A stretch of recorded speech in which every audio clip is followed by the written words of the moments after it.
দূর চেনটা পড়ে গেল। সুন্দরী মেয়ে দেখলে এই সাইকেল কি হয়েছে? চেনটা কি পড়ে অবস্থা গেছে, হয়? তুলতেই পারছি না। এক কাজ করুন, সাইকেলটা আমার দোকানে দেখলেই নিয়ে আসুন, আমি বুঝতে পারবে। সাইকেলটা নিয়ে আসুন। এই দাঁড়াও দাঁড়াও, আরে এই মেকার ভালো না, মানুষকে ঠকিয়ে টাকা নেয়। আর একটু সামান্য কাজ করে 200 টাকা নিয়ে নিবে। দিন সাইকেলটা আমাকে দিন, চেনটা আমি তুলে দিচ্ছি। এই তুই যা, মানুষকে ঠকিয়ে টাকা নেয়।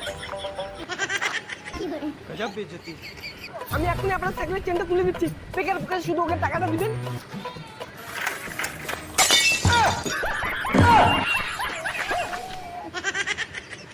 এই আপনি এটা কি করলেন? চেনটা ছিঁড়ে ফেললেন? দিন ওর গাড়ি নিচে একটা তাহলে ঠিক হয়ে যাবে। মেয়ে দেখলে হিরোগিরি মারতে আসে। দাদা ও তো চেনটা ছিঁড়ে ফেললো, এখন কি হবে? কি হবে আর, নতুন চেন লাগাতে হবে। হাট! দাদা নিন চেনটা লাগাই দিন।